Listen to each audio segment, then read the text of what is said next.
Hi, I'm Michelle Dean, and I'm going to speak to you about alcoholism. I'll begin by asking you a question.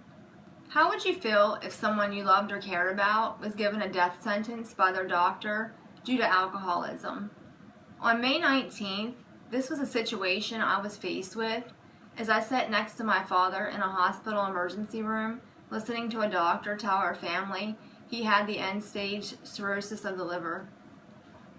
Seeing my father pale, swollen from 50 pounds of fluid retention, and hearing the hoarseness in his voice as he tried to speak put the reality of life and death in front of my face. This is my story, but it could very easily be the story of someone that you may love or care about. Today I'm going to share with you the dangers of alcoholism, the effect it has on others, and the ways in which each of you can prevent someone you love from becoming a statistic. I'll first explain to you the need for help for these alcoholics. Alcoholism is an addiction. Therefore, many people suffering from alcoholism are in denial. The problem is, many people like you and I don't realize the dangers of alcoholism. Therefore, they don't recognize the need for help. The need for help is critical. As NIAAA 2016 tells us, there are nearly 88,000 people each year dying from alcohol-related causes. NIAAA 2016 further tells us that alcohol is the fourth leading preventable cause of death in the United States. The problem is, many people suffering from alcoholism do not seek help on their own. The reason is, they oftentimes don't realize there's a problem until it's too late. There are organizations offering help to these individuals, however the help must be sought out. Let's look at my father, for example. Prior to his diagnosis in May, he spent approximately 5 days a week in a bar where he consumed 10 to 15 alcoholic beverages each day.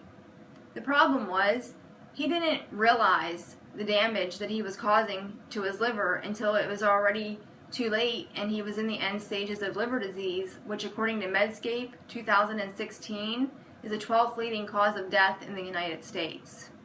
What's even worse is that although our family knew my father had an alcohol addiction, none of us knew the progression of cirrhosis, and that with the end-stage liver disease, there was an estimated survival rate of 6 to 24 months, also outlined in Medscape.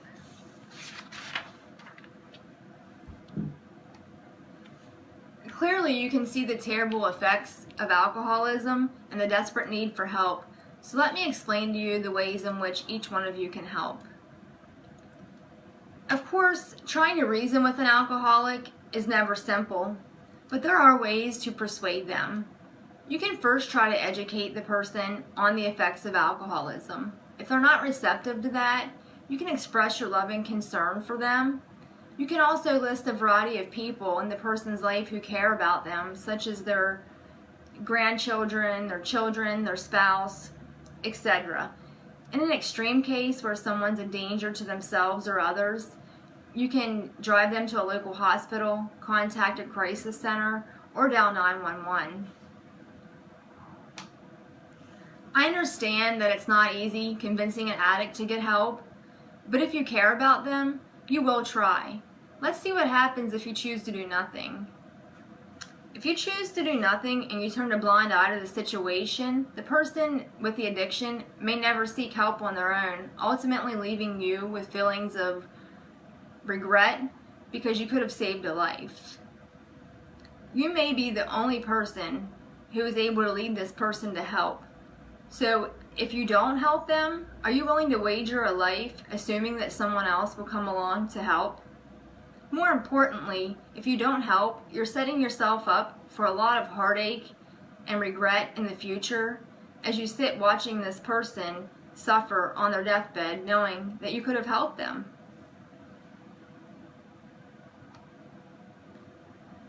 By now, you can clearly see how your assistance plays a vital role in saving a life. In conclusion, I have explained to you today my story about my father and his alcohol addiction, his progression of cirrhosis, I've told you about the statistics of alcoholic liver disease. I've explained to you the problems and why alcoholics don't get help. And we've also spoke about the ways in which you can help someone.